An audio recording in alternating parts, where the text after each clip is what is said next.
y en esta oportunidad hablaremos sobre los trastornos del metabolismo del calcio. El calcio participa en múltiples procesos fisiológicos, desde la contracción muscular, el aparato cardiovascular con contracción miocárdica, en la actividad neuronal, en el transporte de diferentes epitelios y de señalizaciones extra e intracelulares. Todo ello se va a manifestar clínicamente como diferentes trastornos, desde una sobrevida menor que los pacientes que están en diálisis, por ejemplo, cuando su calcio está elevado o cuando su calcio está bajo, o en sujetos normales con una gran porcentaje de la población que presentan cálculos renales, o también asociado a calcificaciones vasculares, o como se manifiesta ahí en la fotografía inferior derecha, a las síndrome de Trousseau y Bostock, que es cuando hay hipocalcemia. Otro grave trastorno es también la prolongación del intervalo QT y la producción de arritmia. El contenido de calcio en nuestro organismo es bastante grande, es alrededor de 1,5 kilos, superior al contenido de fósforo, de magnesio, por ejemplo. Y la mayor parte de él se encuentra en el intracelular y, como veremos, fundamentalmente en el esqueleto. Los niveles séricos o plasmáticos que consideramos de calcio normal oscilan entre 8,5 y 10,5 miligramos por decilitro. Y los aportes en una dieta habitual están alrededor de 1,000 miligramos al día. La reserva corporal total de magnesio entonces es alrededor de 1,200 gramos, donde el 99% de ahí se encuentra en el hueso y solamente un 1% en el líquido extraesquelético. Y de ese 1%, el 0,9% está en el intracelular y solamente apenas el 0,1% en el extracelular. Y ese pequeño porcentaje extracelular escaso se va a encontrar en un 50% con una fracción libre o iónica, que es la que ejerce la acción, porque el otro 50% está unido a proteínas, fundamentalmente a albúmina. Ahora, los requerimientos de calcio en el día varía de acuerdo a la edad. No es lo mismo un recién nacido que una mujer menopáusica o un hombre adulto. Y ustedes ven que a medida que los niños van creciendo, sus requerimientos de calcio son mayores que cuando se es adulto. Y también lo es cuando la mujer está cursando un embarazo o está lactando. Respecto al calcio, sabemos que es un ion divalente, ¿verdad?, cuya masa es de 40. Es decir, un mol de calcio va a pesar 40 gramos. Como es una valencia doble valencia, puede unirse a 2 equivalentes de aniones. Por lo tanto, un mol es igual a 2 equivalentes. Por lo tanto, un equivalente pesará 20 gramos. Y esa es la razón de por qué tenemos que considerar esto cuando miramos la literatura, porque a veces en la literatura, sobre todo norteamericana y latinoamericana, el calcio viene expresado en miligramos por decilitro. En cambio, en la literatura europea viene expresado en milimoles. Por lo tanto, 4 miligramos por decilitro es lo mismo que decir 40 miligramos por litro, que es lo mismo que decir entonces que son 2 miliequivalentes por litro, y eso es entonces decir es 1 milimol por litro. ¿Ya? En definitiva, 4 miligramos es igual a 2 miliequivalentes por litro e igual a 1 milimol. Ahora, como dijimos, el calcio extracelular, pequeño porcentaje de calcio extracelular, está a la mitad unido prácticamente a albúmina, ¿ya? Y por lo tanto, solamente el 50% del calcio extracelular es el que va a ejercer la acción, es el calcio iónico, calcio libre. Ese calcio iónico su concentración va a depender de su unión a albúmina, que como veremos después, eso está determinado por el pH de la solución. Un pH ácido hace que menos calcio se una albúmina, mientras que un pH alcalino hace que más calcio se una albúmina, quedando menos calcio iónico o libre disponible.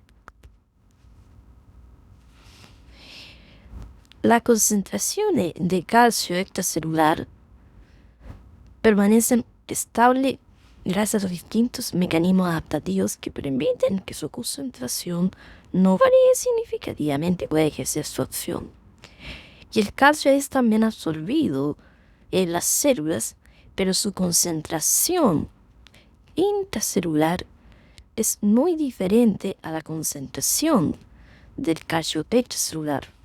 Hay 10.000 veces más calcio en el extracelular que en el intracelular. Y esto es importante porque la concentración de calcio en el citosol, la concentración de calcio libre, mayor que lo necesario, puede ejercer distintas acciones dañinas para la célula de apoptosis, señalizaciones defectuosas o amplificadas. Es la razón por la que hay diferentes mecanismos que hacen que el calcio intracelular sea mantenido en niveles muy por debajo de las concentraciones del calcio extracelular. Diferentes proteínas chaperona, etc., permiten entonces que el calcio en el citosol sea estable a concentraciones, como les mencionamos, infinitamente menores. Acá ratificamos exactamente lo mismo, pero ven ustedes que mientras el calcio, la concentración de calcio en el citosol es, como lo mencionamos anteriormente, 10.000 veces menos de la concentración extracelular, la concentración ahora en el retículo endoplásmico puede ser incluso superior a la concentración o cercana a la concentración del calcio extracelular, ya que ahí se realizan otras reacciones enzimáticas de las cuales participa el calcio y se requieren esas concentraciones. Entonces, a nivel intracelular es diferente. Las concentraciones en el calcio citosólico, donde este va a actuar básicamente como señalizador de funciones, que el calcio en el retículo endoplásmico, por ejemplo, donde va a participar en actividades enzimáticas y otras que pueden entonces hacer necesario que su concentración esté aumentada sin ocasionar daño a la célula.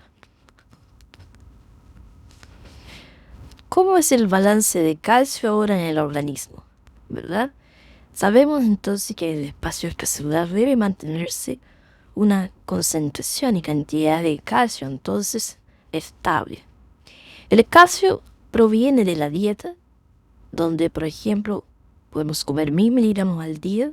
Este se absorbe en alrededor de un 50-40%, es decir, de esos 1.000 miligramos de calcio se absorben 500, pero a su vez se secretan 325 miligramos de calcio en el tracto gastrointestinal. En otras palabras, de los 1.000 miligramos de fósforo ingeridos, se excretan 825 miligramos de calcio en las heces. Es decir, estaríamos quedando en un balance positivo de 175 miligramos. ¿Cómo resolvemos esto? Básicamente entonces, ya que este calcio que entró al espacio extracelular, por un lado, va a ser ingresado al hueso para el proceso de formación ósea, pero queda en balance con el proceso de reabsorción. Por lo tanto, el balance es negativo, o sea, es neutro. Lo mismo que si ingresa sale de calcio. Por lo tanto, quedamos todavía en balance positivo de calcio. Es el riñón entonces el encargado de mantener este balance. ¿Cómo lo hace? En primer lugar, reabsorbiendo, ¿verdad?, el calcio que está en el extracelular, y podemos ver entonces que se filtran alrededor de 10.000 miligramos de calcio al día, pero se reabsorben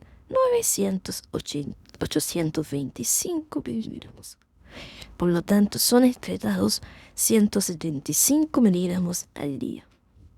En otras palabras, los 175 miligramos de calcio excretado por orina, sumado a los 825 miligramos de calcio eliminado en las heces, hacen 1.000 miligramos, que es la misma cantidad que ingerimos en el día, es decir, estamos en balance.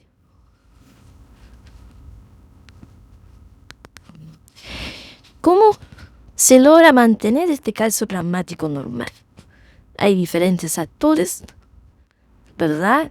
Ya vimos el intestino, vimos el hueso, está también la célula paratiroidea, que se llama PTH, y el riñón, que forma la vitamina D activa, 1,25 dihidroxivitamina D o calcitriol.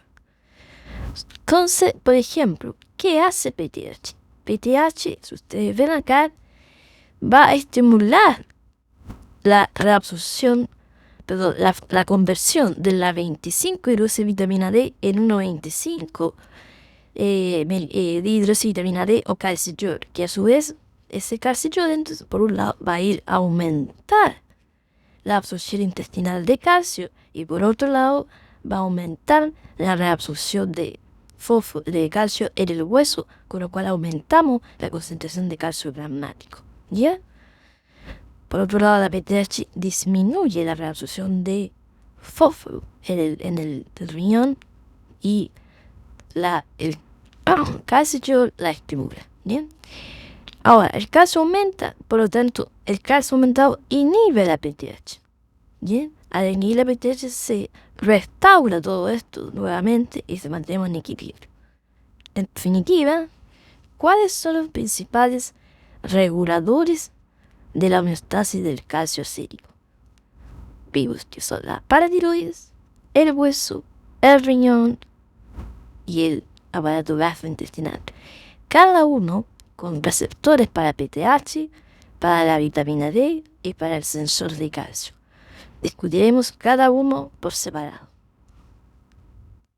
Veamos entonces el aparato gastrointestinal, que es regulado fundamentalmente por la vitamina D a través de sus receptores de vitamina D, produciendo aumento en la absorción de calcio. ¿Cómo se produce la absorción de calcio y el epitelio gastrointestinal? Este es un transporte de 3 etapas, ¿verdad? Primero debemos considerar que debe entrar por la membrana apical del enterocito el calcio, y eso lo hace a través de transportadores específicos, los TRPV 6 y 5, siendo el más importante el 6, ¿ya? Entonces el calcio entra al enterocito por este transportador. Sin embargo, ya vimos que no puede aumentar el calcio en el citosol a niveles que destruyan la célula. Para evitar eso, entonces, hay que hacer un transporte transcitosólico, es decir, este calcio no queda libre en el citosol, sino que es transportado por proteínas y fundamentalmente por la calvidina, ¿ya? La calvidina 28 en este caso. Y esa es la proteína entonces que evita que el calcio interfiera en el citosol y es transportada a la membrana vasocelular para ser extraído del epitelio intestinal y pasada a la sangre. ¿Cómo es entonces la salida vasolateral? Esa se va a producir fundamentalmente por una calcio tepeasa y un cotransportador calcio-sodio. Esa es la manera como se transporta el calcio por vía transcelular. Pero hoy día sabemos también que hay un transporte de calcio paracelular entre las células. Y este gráfico resume en parte cómo es el transporte de calcio finalmente en el epitelio intestinal. Vemos acá fundamentalmente el transportador TRPV6, menor cantidad del TRPV5, que es el responsable entonces de la absorción transcelular de calcio. La calvidina, que es la proteína que va a transportar este calcio citosólico, no va a dejarlo libre en el citosol, lo va a llevar a la membrana vasolateral, donde va a salir por la membrana vasolateral a través de una calcio tepeasa, la PMCA, o un intercambiador calcio-sodio. Y por vía paracelular va a entrar entre las células. Todos estos procesos están regulados.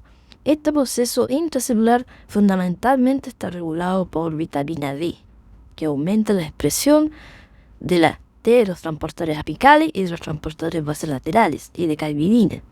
Pero también hay un transporte paracelular que es dependiente, digamos, del gradiente electroquímico, pero que no es un paso libre, es decir, que también está regulado donde participan fundamentalmente la claudina 2, pero también la claudina 12 y 15. Este es un mecanismo que está aún no plenamente identificado cuáles son sus reguladores.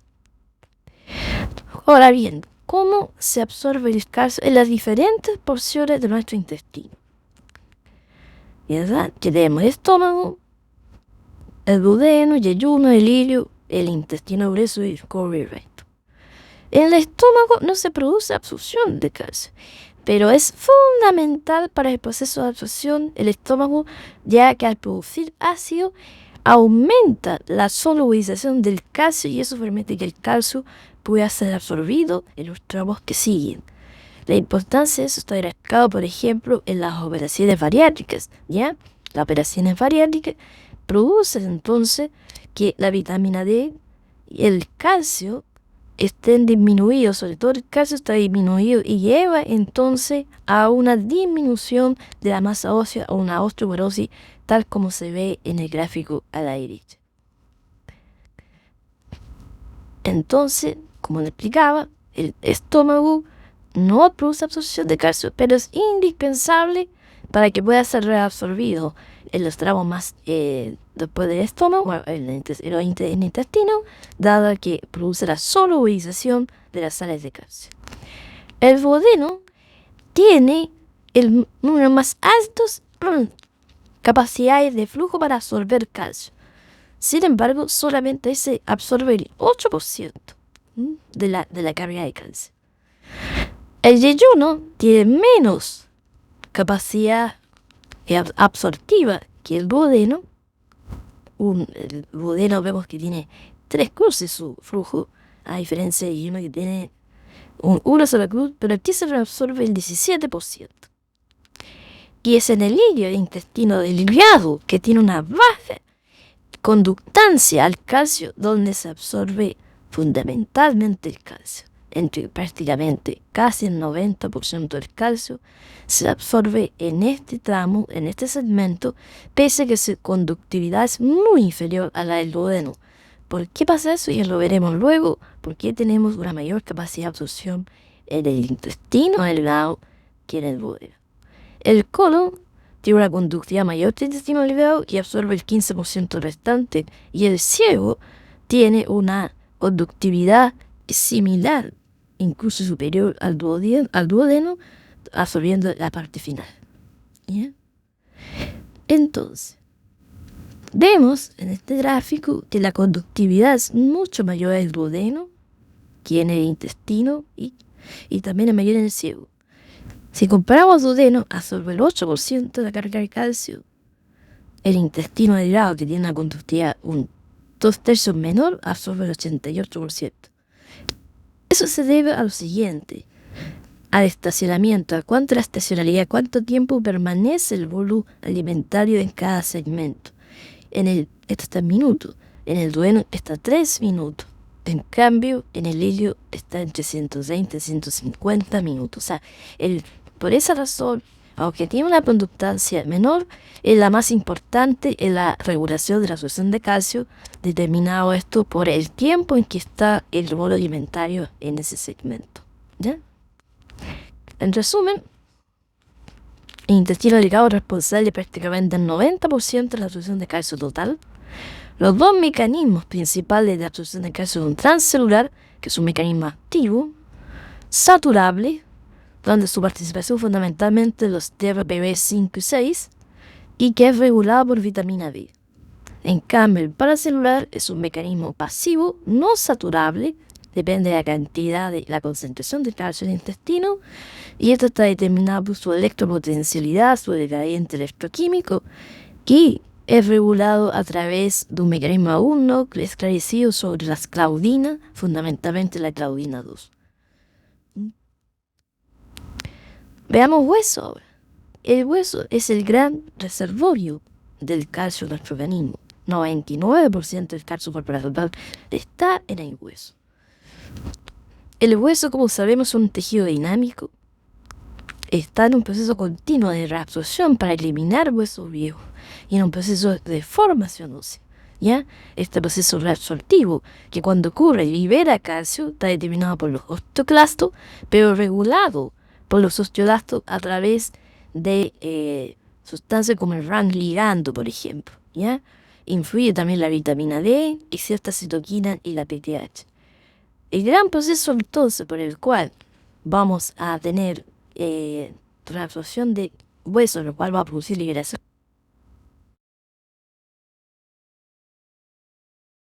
Que vemos acá en rojo, que es un hueso recién formado en que está solamente las proteínas, sobre todo el colágeno tipo 1, pero que le falta la mineralización, ¿ya?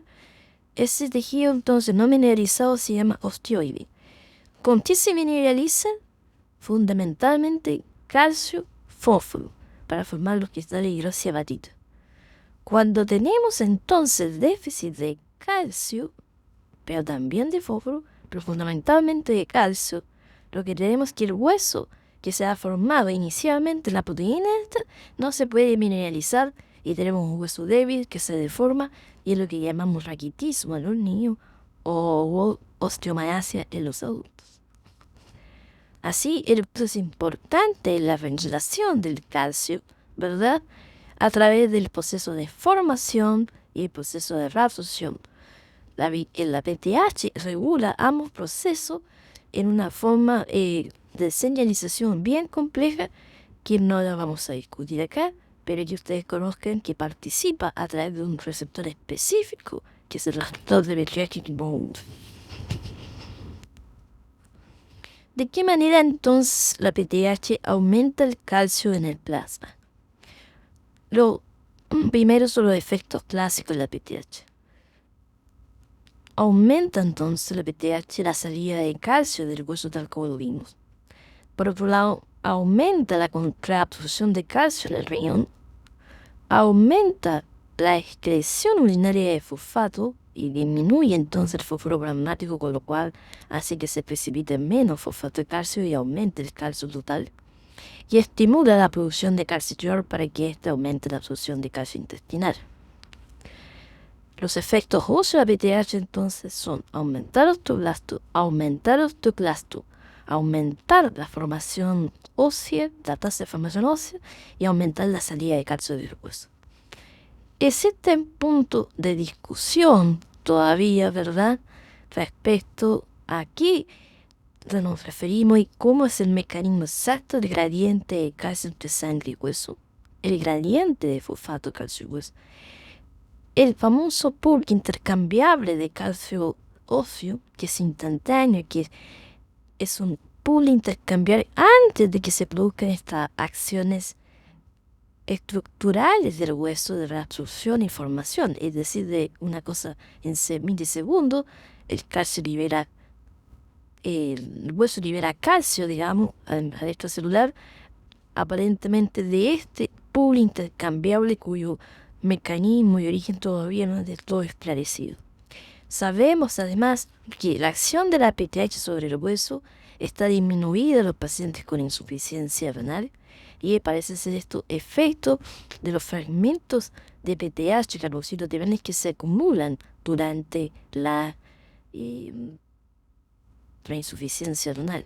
Y por otro lado, tenemos el síndrome de hueso hambriento, que es aquel síndrome que se produce cuando se hace una paratiroidectomía en un paciente con hiperparatiroidismo primario y fundamentalmente secundario, que por largo tiempo ha estado con PTH muy elevada, en que se produce hipoglucemia muy severa, dado que el hueso empieza a reabsorber no solamente el calcio, sino que el fósforo. Y estos pacientes van a tener hipocalcemia e hipofosfatemia. Pasemos entonces ahora al otro gran regulador, que es la paratiroides. Las glándulas paratiroideas 4 en general, en el 85% de los humanos, ¿cierto?, producen PTH. Las células paratiroideas no están todas produciendo PTH, sino que hay algunos focos que están produciendo la hormona y se va intercambiando. Es como un encendido y apagado de diferentes sectores de la glándula. Y en este gráfico entonces vemos que como pequeños cambios en el calcio sérico tienen un efecto dramático sobre los niveles de PTH, ¿ya? Es decir, si yo disminuyo el calcio plasmático, la PTH aumenta. Si lo disminuyo más, la PTH aumenta más, pero aunque yo siga disminuyendo más, se produce una etapa de, ya no sé, cada célula ya está produciendo el máximo de PTH y ya, aunque yo disminuya más el calcio plasmático, no se puede producir más PTH y esa es la PTH máxima. Por el contrario, si yo aumento el calcio sérico, podemos ver cómo el PTH disminuye. Y si lo aumento más, disminuyo más el calcio sérico. Sin embargo, aunque se aumente el calcio en el plasma, la PTH nunca va a llegar a cero y hay un porcentaje basal de PTH producido que es alrededor de un 5% de la PTH máxima. ¿Ya? Y así vemos entonces cómo se va estimulando todas las células para dividir o se va suprimiendo la producción de PTH. ¿Ya? Esta PTH es producida por las células principales de la glándula paratiroidea y la forma en que ellas, las glándulas o las células paratiroides sabe que tiene que frenar la producción de PTH si hay hipercalcemia o sabe que tiene que estimular la síntesis de PTH, dado que en el extracelular hay disminución del calcio sérico, es a través de un sensor de calcio en la membrana plasmática de la glándula paratiroidea. ¿Ya? Es este receptor que capta entonces cuáles son los niveles de calcio plasmático que en caso de aumentar frena la producción de PTH y en caso de disminuir el calcio sérico aumenta no solamente la síntesis de PTH, sino que libera los gránulos de PTH que están almacenados y para ser liberados instantáneamente cuando el calcio sérico baja. En resumen, entonces, la PTH va a producir en el hueso, junto con el extracellor, aumenta la transfusionosa, salida del calcio a través de los receptores TRPV, va a aumentar el PTH, la absorción en el intestino del sujeto a través de la acción indirecta por la producción aumentada de calcio que produce la PTH y que también hay algunos sensores de calcio que pueden intervenir, pero lejos la fundamental es que lo hace a través de aumentar la producción de calcio o 1,25 de hidroxivitamina D. ¿Ya? Y en el riñón va a tener un efecto mayoritario, también incluye el calcio, de aumento de la absorción de calcio, sobre todo en el tubo distal y en el proximal, ¿ya? A través de también de canal específico de calcio como el TRPV5, que es fundamentalmente mayoritario en el riñón. ¿Ya? En resumen, vemos acá una célula paratiroidea donde la PTH va a aumentar cuando el calcio sérico disminuye y la PTH se va a frenar cuando el calcio sérico aumente. Y eso es porque lo sensa este receptor específico en la célula paratiroidea de la membrana plasmática, que es el receptor sensor de calcio. ¿Ya? Pero la PTH también va a ser afectada por la vitamina D. La vitamina D, a través de un receptor intracelular, receptor específico de vitamina D, va a bloquear, ¿verdad?, la producción de PTH. Normalmente la está reprimiendo. ¿Ya? Y aumenta la expresión del sensor de calcio. Hay otros jugadores en esta regulación de la PTH en la célula paratiroidea, como es el FG3-23, el factor de crecimiento fibroblástico 23, que se produce en el hueso y que se produce cuando hay aumento del fósforo plasmático. Cuando hay aumento del fósforo plasmático, el FG23 disminuye la absorción de fósforo en el riñón y bloquea la célula paratiroidea, bloquea la PTH. Para hacer esa acción, el FG23 tiene que unirse a un receptor específico acoplado a un correceptor que es el cloto, que es producido en el riñón y también en la célula paratiroidea en algunos animales.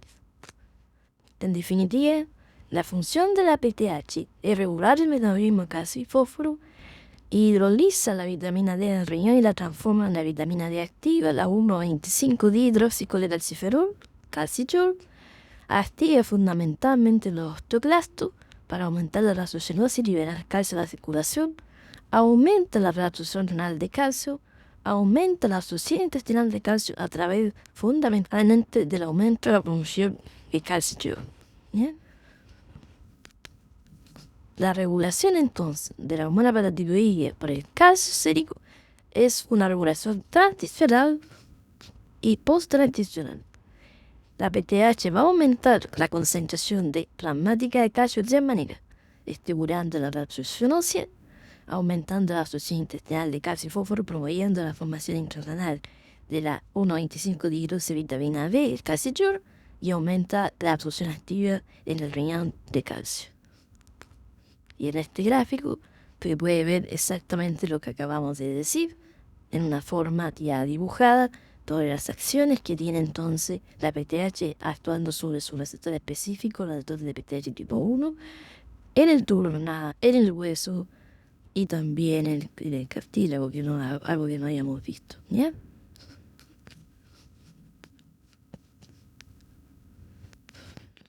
Finalmente, veremos entonces la regulación de la hemostasia del calcio por el riñón. El calcio filtra libremente en el glomérulo y el 65% del calcio se absorbe en el tubo proximal.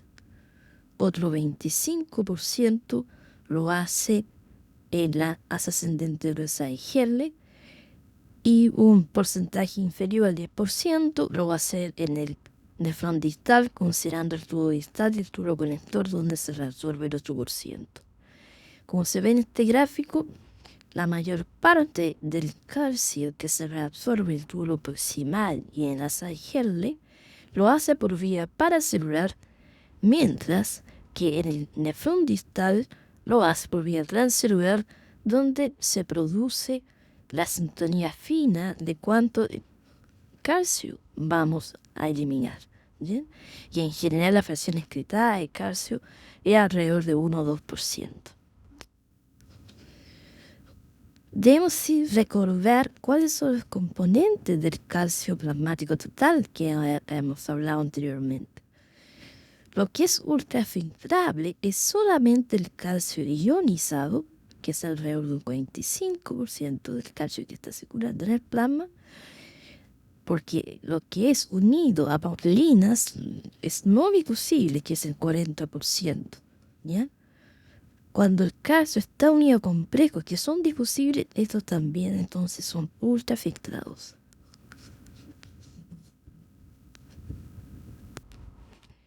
Entonces, como vimos, el mayor porcentaje de calcio se reabsorbe en el túbulo proximal, ¿bien? Que tiene una alta permeabilidad al calcio y una baja resistencia eléctrica.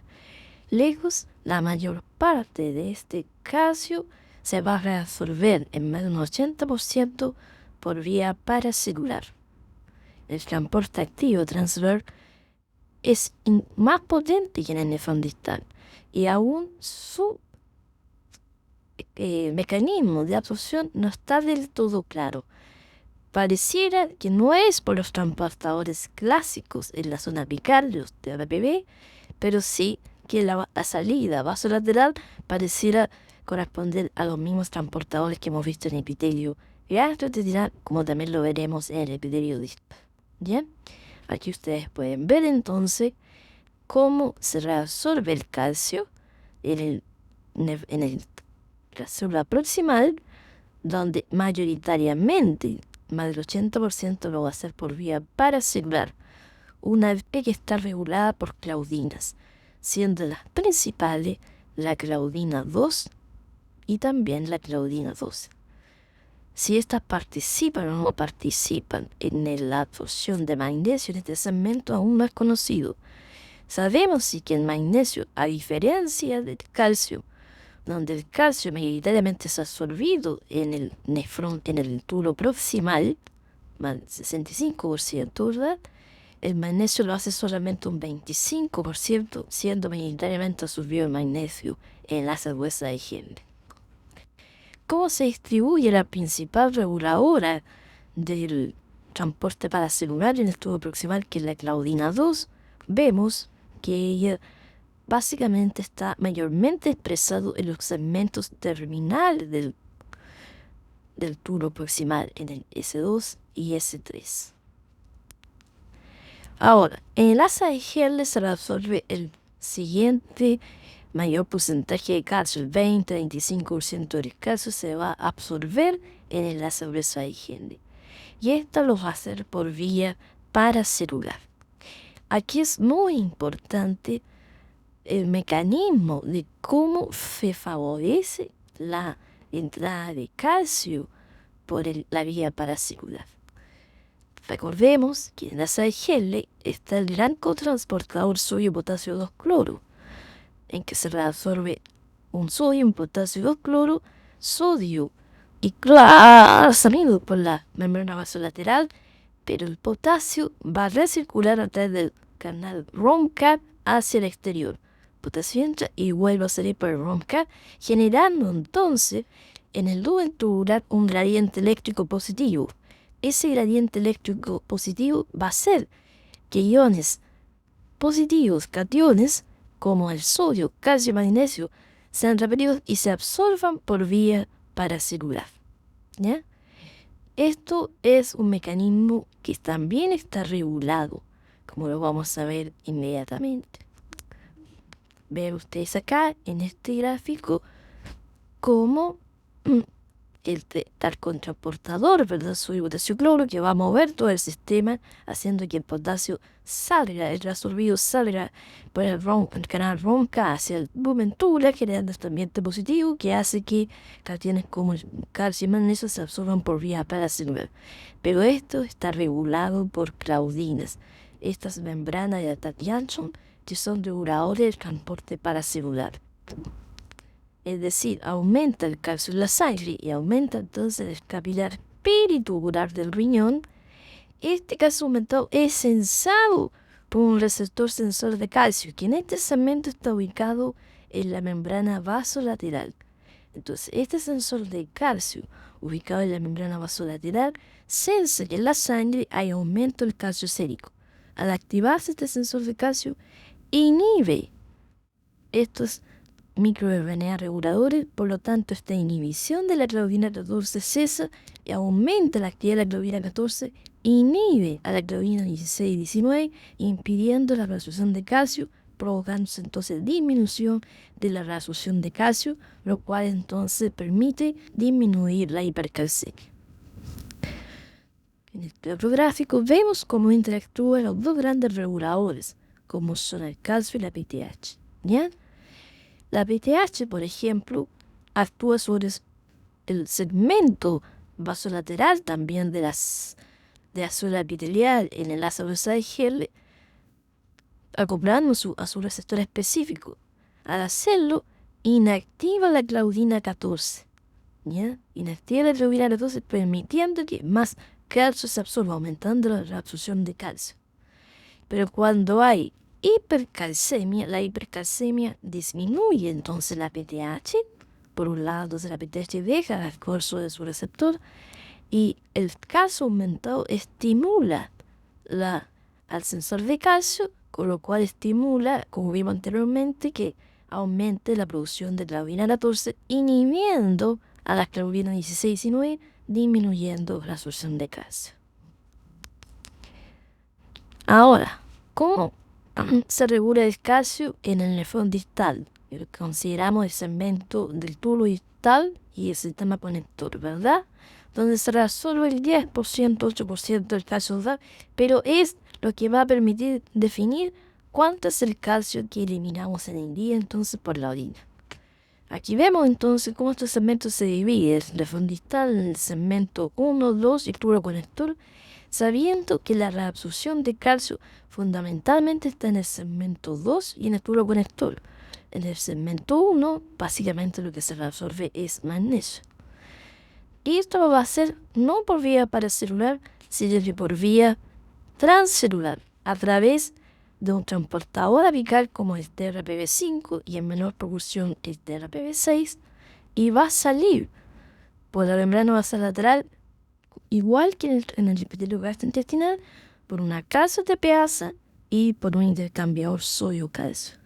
Y también va a existir en el citosol de esta célula una calvidina, que es la que permite que el calcio citosólico no aumente y pueda el calcio irse a la membrana basolateral y salir. ¿Ya? Entonces, este es un mecanismo transversal regulado fundamentalmente por vitamina D. ¿Ya? En definitiva, entonces vemos que en el nefrón distal, constituido por dos segmentos del tubo distal y el conector, vemos que en el segmento distal 1 básicamente es un transporte transepitelial de magnesio, y que el calcio fundamentalmente lo hace en el segmento 2 y en el tubo conector a través de un mecanismo transepitelial, como vuelvo a repetir, se ve en este dibujo, donde va a entrar para la membrana apical a través de un transportador, el TRPV5 fundamental, va a ser transportado por calvinina hacia la membrana vasocelular para salir a través de una calcio TPasa y de un intercambiador sodio-calcio. Y va a ser regulado por vitamina B y por PTH.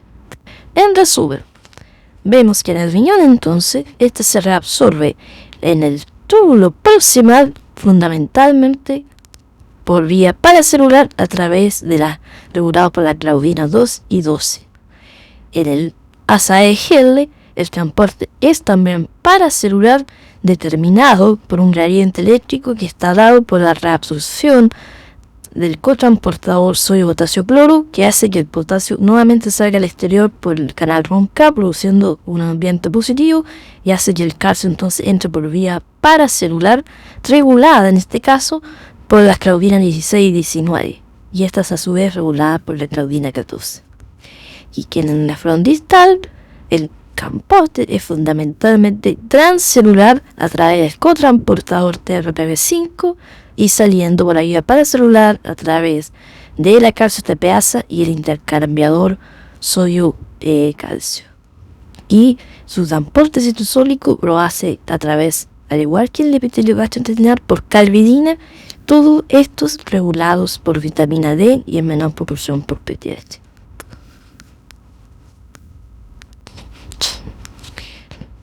Tratemos ahora entonces de entender procesos clínicos que ocurren en nuestro enfermo con el conocimiento que hemos obtenido de la fisiopatología del calcio. Vimos, ¿cierto?, que la célula paratiroidea sensa el calcio a través de un sensor de calcio.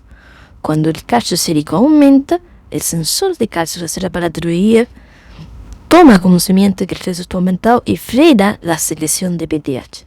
Por otro lado, en el riñón, sobre todo en la ASAEGL, donde tenemos el sensor de calcio en la membrana vasolateral, va a sensar entonces que el calcio plasmático está aumentado, con lo cual va a estimular la producción de claudina 14, bloqueando la claudina 16 y 19, impidiendo la reabsorción paracelular de calcio y produciendo hipercalciuria. Eso es lo normal. Sin embargo, cuando tenemos mutación inactivante del receptor de calcio, es decir, el receptor de calcio no es capaz de reconocer que el calcio plasmático está aumentado y sigue produciendo PTH, el calcio aumenta más entonces en la sangre, pero en la glándula paratiroidea y el riñón son incapaces de reconocer esto y la glándula sigue produciendo PTH, aumentando más el calcio plasmático. Y vemos entonces cómo esta curva normal que veíamos esto, donde si el calcio disminuía, la PTH se frenaba, ¿verdad? Perdón, si la PTH el calcio aumentaba, la PTH se frenaba.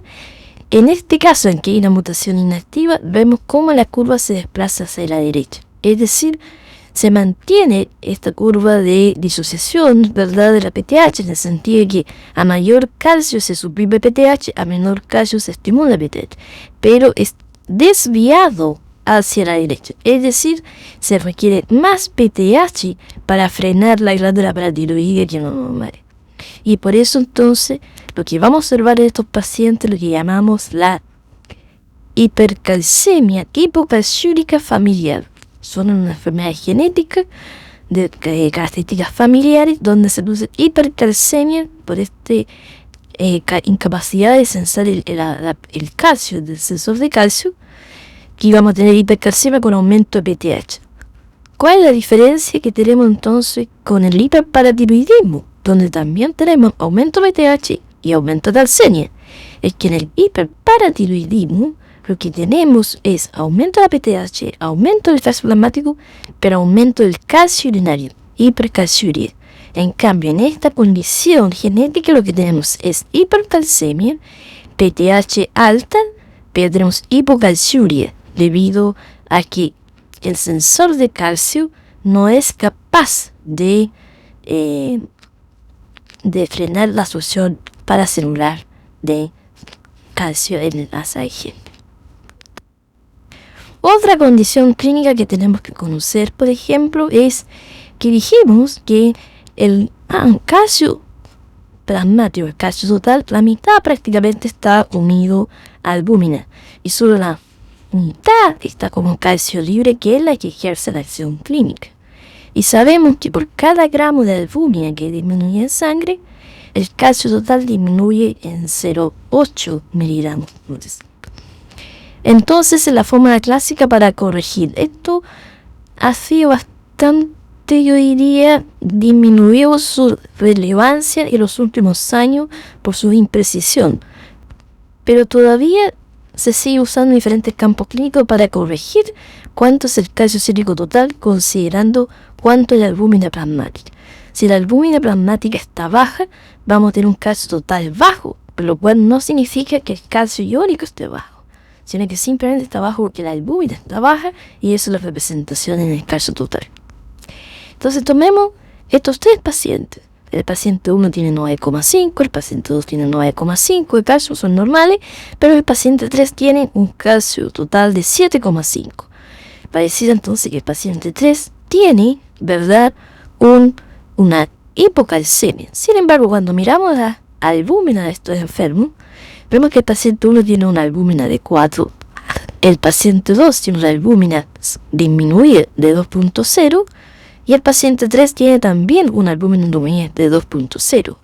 Entonces, si hace la corrección del calcio real, vemos que en el paciente 1 su calcio es lo que corresponde, 9,5.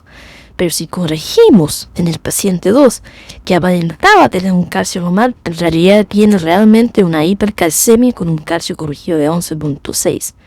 Y el paciente 3, que parecía tener una hipocalcemia, no la tiene, sino que si la corregimos por la albúmina plasmática, vemos que tiene un calcio normal. ¿Ya? Entonces siempre recordemos que el calcio total depende del nivel de albúmina plasmática. Y lo importante entonces para diferenciar todo esto es medir el calcio iónico libre.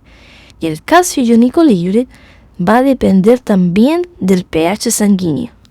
Sabemos entonces que la afinidad del calcio a la albúmina en acidosis está disminuida, con lo cual aumenta el calcio iónico.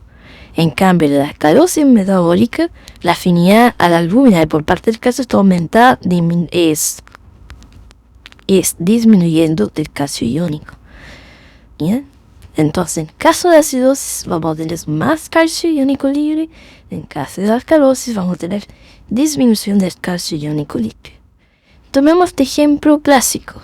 Un hombre de 55 años con insuficiencia renal crónica que consulta por decaimiento y palidez y se descubre entonces que tiene una anemia con 20% de hematocrit y una insuficiencia renal avanzada con una creatinina de 12, un nitrógeno ureico de 156, tiene una acidosis metabólica con un bicarbonato plasmático de 4,8 y tiene un calcio total de 6,1 con un fosfato elevado de 8,3. Su albúmina es normal. Es un calcio total real de 6,1, que a su vez entonces asociado a acidosis metabólica. El paciente está asintomático. Nos preocupamos de la acidosis metabólica, que está bastante acentuada. Se le administra bicarbonato de sodio, que minutos después el paciente presenta tetania intensa, como vemos ahí. ¿Por qué se produjo eso? Porque el paciente tenía hipoglucemia brutal, pero estaba asintomático porque la fracción libre de calcio iónica estaba aumentada porque había acidosis metabólica. Cuando administramos entonces el bicarbonato, ¿qué pasó? que disminuyó la acidosis metabólica, disminuyó la afinidad, aumentó la afinidad de la albúmina por el calcio y se produce entonces disminución del calcio libre y se produce tetania. Por eso siempre en condiciones de acidosis metabólica que hay hipocalcemia, preocupemos primero de aumentar el calcio antes de administrar bicarbonato. Otro aspecto interesante es la asociación entre litiasis urinaria, especialmente de cálculos de oxalato o fosfato de calcio, con hipercalciuria y cuáles son los mecanismos patogénicos que llevan a esto. En este trabajo revisaremos cómo uno de los mecanismos patogénicos propuestos es la deficiencia de la claudina 2, una molécula en el espacio intracelular en el tubo proximal. Este trabajo interesante hipotetizó entonces que la ausencia de claudina 2 determina una menor absorción de calcio en el tubo proximal, lo que aumenta el suministro de calcio hacia el estar predisponiendo entonces nefrocalcinosis y nefrolitiasis. ¿Ya? Conocíamos entonces que la absorción de calcio era fundamentalmente en el tubo proximal y que lo hacía a través de vía paracelular por la claudina 14. Por lo tanto, mutación en la claudina 14 pudiera llevar a hipercalciuria porque el calcio no se puede resolver y eso precipitaría y ayudar a la formación de cálculos renales, ¿verdad? Y es lo que observamos entonces en esta parte. Muy bien. ¿Qué mostró este trabajo? Este trabajo mostró lo siguiente. Estos son ratones, ¿verdad? Que se compararon ratones salvajes, nativos, con ratones con mutación de la claudina A2. Y vemos que estos ratones tienen calcio sérico absolutamente igual. Su vitamina D y su PTH es igual, no hay cambio. Pero vemos que las fracciones que da de calcio son muy diferentes. En las fracciones que da de calcio en los ratones que son mutados para la claudina 2, vean ustedes cómo es el doble. Es decir, hay hipercalciuria franca en estos ratones, ¿ya? Lo mismo pasa con el magnesio, pese a que ambos tienen la misma carga filtrada de calcio. No tiene una mayor calcio en la orilla porque tiene una mayor carga filtrada de calcio, ¿no? El calcio sérico es igual en ambos ratas, en ambos ratones, pero la eliminación de calcio está aumentada en los ratones que tienen mutación de la claudina 2. Eso nos está llevando entonces que estos ratones lo que tienen es una pérdida renal de calcio renal, ¿ya?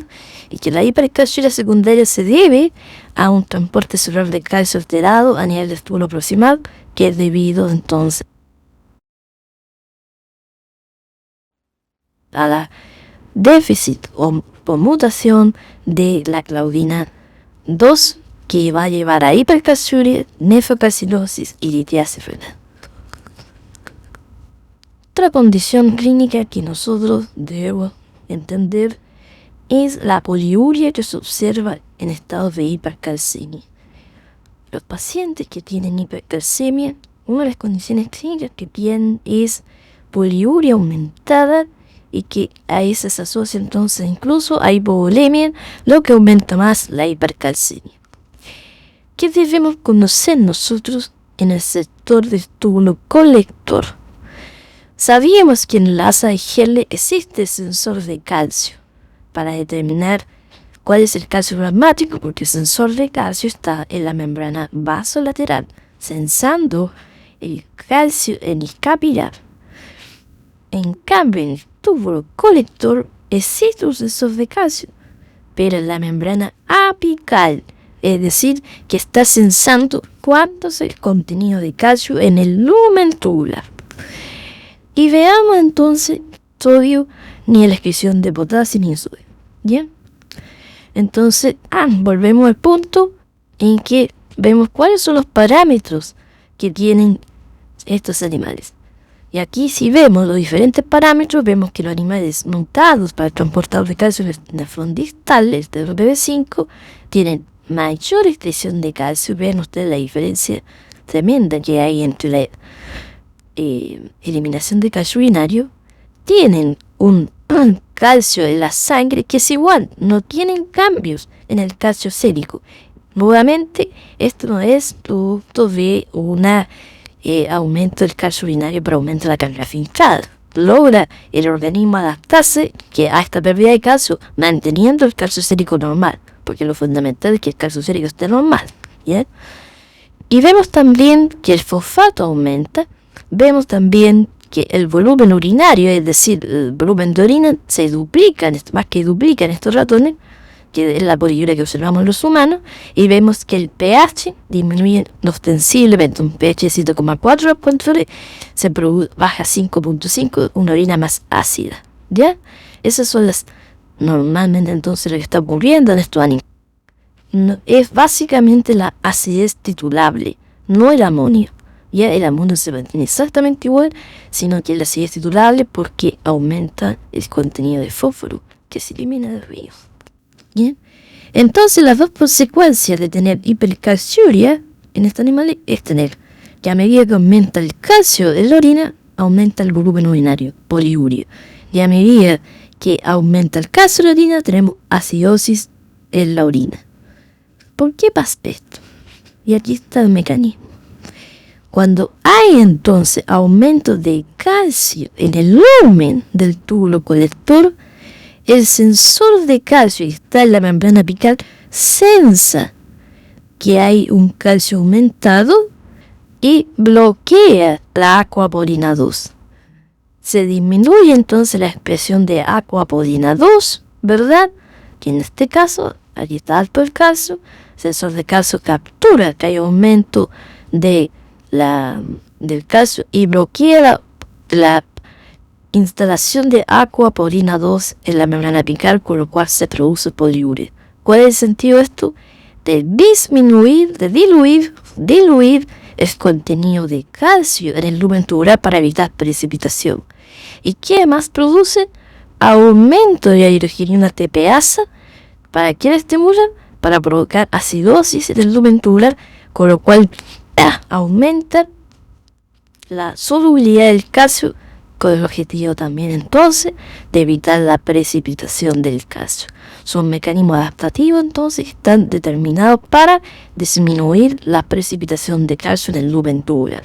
Entonces las dos formas como se protege el riñón de este aumento de calcio en el lumen tubular del túbulo colector es disminuyendo la absorción de agua, porque disminuye la absorción de la presencia de aquaporina 2, produciendo poliuria, y aumentando la acidez de esa orina, aumentando la actividad de la bomba hidrogenina TPasa, produciendo acidosis.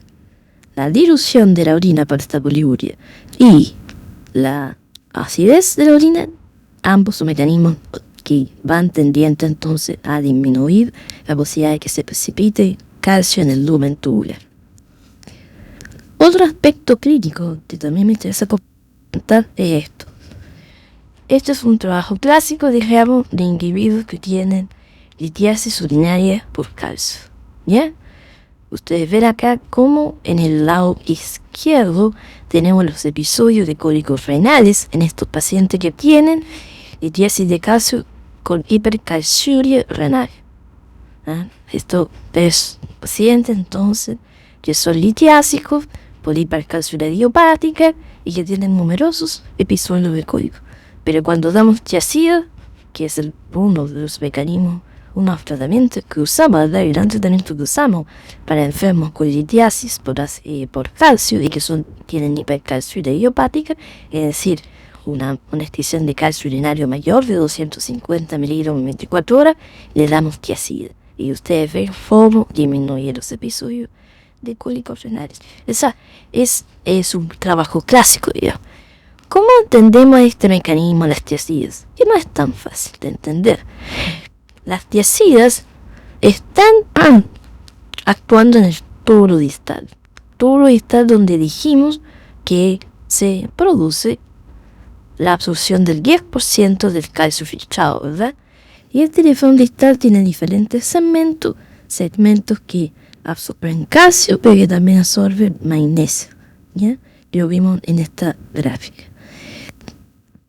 Ahora bien, ¿cuál es el mecanismo por el cual las tiazidas producen disminución del calcio urinario por aumento de la reabsorción de calcio en el nefrón distal. Sabemos que las esteasías lo que hacen es bloquear en este segmento el transportador sodio-cloro, ¿verdad? Y esa es la razón por la cual se usa en hipertensión arterial o en estado hematoso para aumentar la natriuresis. Cuando bloqueo entonces este transportador, disminuyo la cantidad de sodio en el citoplasma de la célula, lo que va a activar al cotransportador sodio-calcio, haciendo que entre más sodio, que por lo tanto sale más calcio, y aumentando entonces la reabsorción de calcio en la apical por el transportador TRPV5. ¿Ya? Ese es uno de los mecanismos que he propuesto. Por otro lado, también sabemos que en este segmento se absorbe magnesio a través de un transportador específico, que es el TRPM6, ¿verdad? Que es bloqueado por la esteasías. Como es bloqueado por la esteasías, se absorbe menos magnesio.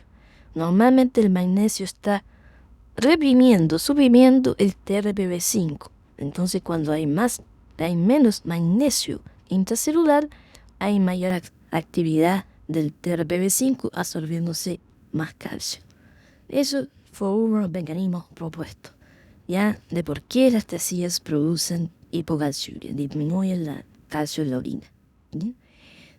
Sin embargo, otro trabajo muy interesante midieron esto y evaluaron lo siguiente, y evaluaron animales normales y animales que tenían mutación del TRPV5, es decir, que no podían transportar calcio en el nefrón distal. Y a ambos grupos les dieron hidroproteasida. Ustedes ven que en el grupo normal, ¿verdad?, de ratones que no tienen la mutación, la hidroproteasida aumentó el volumen de orina, lo que era esperable, y disminuyó la excreción de calcio, ¿verdad?, y aumentó la excreción de magnesio. En los ratones mutados para el transportador TRPV5 vemos que el volumen urinario no aumenta con la hidroproteasida, ¿ya? No aumenta, lo cual es curioso porque estos animales tienen hipercalciuria, ¿verdad? Y sí tienen, como lo ven acá, aumento del calcio urinario, ¿ya? ¿Y qué vemos?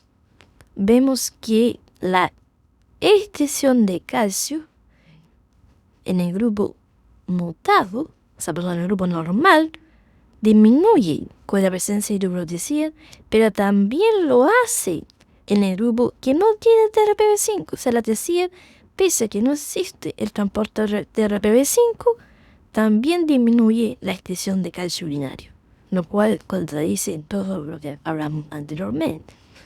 Y en este experimento, ¿qué se vio? Se vio, por ejemplo, que los animales normales tenían la misma expresión del TRPV5 sin hidroproteasida que con hidroproteasida. Cuando medimos ahora las proteínas, vemos que cuando está el animal mutado, tener hidroproteasida o no tener hidroproteasida da lo mismo porque no está presente este transportador. Con hidroproteasida o sin hidroproteasida en animales normales y animales mutados, la presencia del cotransportador y el asa de Henle, que es el NKCC, no se ve alterada. Pero sí se ve alterado, por ejemplo, las proteínas envueltas en la salida de calcio por la membrana vasolateral. En los animales mutados con o sin hidroproteasida vemos que tenemos disminución de el cotransportador calcio-sodio, el intercambiador calcio-sodio en la membrana vasolateral, tenemos disminuida la calvidina y tenemos aumentado, especialmente en los mutados, la excreción de amonio. Pero lo interesante vino acá. Vean ustedes lo que pasa en los animales normales y en los mutados con la excreción de sodio en las primeras 6 horas. Obviamente lo que esperábamos, se produce un aumento de la excreción de sodio. Pero las siguientes 12 horas y las 24 horas, esa excreción de sodio disminuye. ¿Por qué? Porque el animal se ha puesto hipovolémico. Por lo tanto, al proceso hipovolémico hay una mayor reabsorción de sodio y agua en el túbulo proximal. Y si vemos la excreción de calcio, vemos que en las primeras horas está aumentada. Pero tanto en animales mutados como normales, vemos que la excreción de calcio disminuye en las horas siguientes, en asociación con la disminución de la natriuresis. Es decir, ¿qué está pasando? Que lo que pasa es que cuando hay hipovolemia determinada, en este caso por el diurético, tanto en el animal normal como en el animal con la mutación, hay un aumento de la reabsorción de sodio y agua por esta hipovolemia en el túbulo proximal. Y es este aumento de la reabsorción de sodio en el túbulo proximal lo que lleva a aumento de la absorción de calcio en el túbulo proximal, y eso es lo que produce que haya disminución de la excreción de calcio entonces en la orina por los tejidos. Este es uno de los mecanismos aceptados actualmente, de cuál sería de qué manera participa en disminuir el calcio urinario y mejorar las condiciones de los enfermos con litiasis urinaria por calcio o hipercalciuria idiopática con el uso de tiazida. Otro aspecto a considerar con el calcio es lo que pasa en los pacientes que están en diálisis. ¿Ya? Y aquí vemos que los pacientes que están en diálisis tienen mayor mortalidad cuando el calcio plasmático disminuye, pero también cuando el calcio plasmático aumenta, siendo el nivel de calcio plasmático de 8.8 el nivel de calcio donde existe la menor mortalidad. Vemos entonces que el calcio es uno de los participantes del metabolismo mineral óseo en los pacientes con insuficiencia renal, y vemos que participa en lo que llamamos nosotros las partículas calcioproteicas, que son partículas que se producen, que se agrupan cuando hay exceso de fosfato y de calcio en la sangre. ¿Bien? Por eso también nos preocupamos tanto del fósforo, porque cuando se produce aumento del fósforo y esto en asociación con aumento de calcio, fundamentalmente se empieza a precipitar calcio y fósforo en partículas, que son la mayor parte de ellas destruidas y solubilizadas por vitamina A. Y por lo tanto, las partículas primarias no tienen una acción nociva fundamental, pero cuando esto es una concentración ya mayor, se forman las partículas calcioproteicas secundarias que ya no pueden ser solubilizadas por vitamina A, se agregan y entran entonces a formar parte de lo de el aumento de calcificación vascular en estos enfermos. Por lo tanto, aumentos del calcio en los pacientes que están con falla renal crónica y sobre todo en diálisis va a llevar a un aumento de la calcificación vascular. Finalmente, quiero discutir con ustedes cómo nos enfrentamos a un paciente que tiene una hipercalcemia, ¿ya? Lo primero que debemos hacer cuando tenemos hipercalcemia es tratar de descartar que no tenga una pseudohipercalcemia, que se ve en casos en raros casos, sobre todo cuando existe mieloma, por ejemplo, con elevación de inmunoglobulina, ya sea GA, etc., GA, porque ellas van a unir calcio y van a dar una falsa hipercalcemia. Por lo tanto, la forma de distinguir esta subhipercalcemia es con calcio iónico. Si existe una pseudohipercalcemia, el calcio total va a estar alto, pero el calcio iónico va a estar normal. ¿Ya? Pero si el calcio iónico está elevado, existe entonces una hipercalcemia genuina. ¿Qué hacemos entonces? Venimos PTH. ¿Ya? Si la PTH está normal, cuando tenemos un paciente con hipercalcemia, eso es una PTH alterada. No debiera estar normal, debiera estar suprimida por la hipercalcemia. Por lo tanto, esa normalidad es entre comillas, eso está alterado.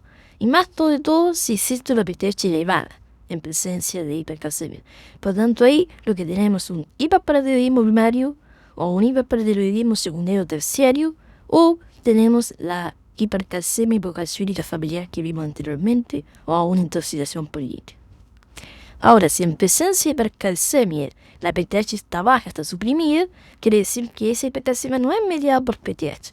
Y lo que medimos ahí es la 25-dihidroxivitamina D, calcidiol, que es lo que medimos en Chile habitualmente. Lamentablemente en Chile no medimos 1,25 vitamina D, que es el calcidiol, ni tampoco medimos la PTH, y el péptido relacionado a PTH, que también nos serviría. Pero pongamos en la idea que tenemos la capacidad de medir las tres cosas. Si en presencia de hipercalcemia con PTH baja tenemos elevado la proteína relacionada al PTH quiere decir que estamos en presencia de un cáncer, ya sea cáncer de pulmón, de mama, etc. ¿Ya? Es una proteína relacionada entonces a malignia.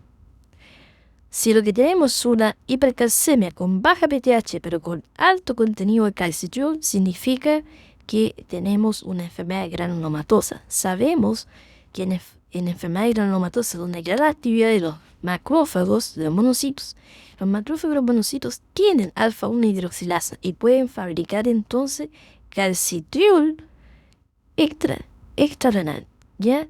Y entonces vamos a ver eso en enfermedades, por ejemplo, sarcoidosis, tuberculosis, enfermedades granulomatosas. Ahora, si en presencia de hipercalcemia con PTH baja, lo que tenemos es el calcidiol aumentado, eso significa intoxicación por vitamina D. Y lo hemos visto acá, sobre todo pacientes ancianos, que una deja colecalciferol 50.000 unidades a la semana, pero sucede que se equivoca y lo toman de forma diaria y llegan con hipercalcemia 16 y 18. Y otras condiciones son ya cuando no hay estas elevaciones y uno debe pensar entonces en mieloma múltiple, insuficiencias adrenal, intoxicación por vitamina A o inmovilización en enfermos postrados. Finalmente, causas de hipocalcemia. También tenemos que considerar que sea una hipocalcemia real y eso midiendo la estación que si está bajo es una hipocalcemia real. ¿Ya? ¿Y qué pensamos acá? Pensamos entonces que es una hipoglucemia debido a una PTH baja o inefectiva. ¿Cuándo podemos hacer eso? Cuando tenemos una tiroidectomía en que se ha pasado a llevar las paratiroides y se sacan. O después de una paratiroidectomía, ¿verdad? Y que además tenemos el síndrome de hueso hambriento o una irradiación de cuello. O en enfermedades autoinmunes, genéticas, incluso en infecciones por HIV. O casos de resistencia a PTH, que son casos más raros y que se puede ver en enfermos ya con falla renal. Lo otro causa puede ser que tengamos insuficiente vitamina D, ya sea porque hay una deficiencia de vitamina real, que es lo más frecuente, o tenemos una resistencia a vitamina D. También puede ser determinado porque tenemos un secuestro de calcio. Es lo que vemos de la hiperfosfatemia, que se produce precipitación entonces el calcio y se produce, por tanto, calcio disminuido. O en el síndrome de lisis tumoral, que es lo mismo, ¿verdad? Que tenemos gran precipitación, gran hiperfosfemia que produce lo mismo. Pancreatitis aguda, hay secuestro, ¿verdad? Saponificación, ¿verdad? Del paciente y tenemos hipocalcemia. O en situaciones con etilenglicol que forma estos cristaloxalato de calcio. En la esclerosis respiratoria aguda y en aguda metástasis osteoblástica. Lo otro, causa de hipocalcemia, hay que pensar en drogas. Bifosfonato, el cinacalcet, que es el calcidimético, el telcalcitride, que es un calcidimético endovenoso, o que recibe quelantes, EDTA. EDTA, quelante, por ejemplo, en citrato. Pacientes que se hacen plasmaféresis y que deben recibir grandes cantidades de plasma, o pacientes que reciben muchas unidades de glóbulos rojos o de plasma que están anticoagulados con citrato, el citrato quela el calcio y se va a producir hipocalcemia. ¿Bien? Finalmente, en hipomagnesemia. La hipomagnesemia hace la hipomagnesemia severa y prolongada, hace que disminuya la PTH. Y esa es una PTH que no responde hasta que no se corrige el calcio.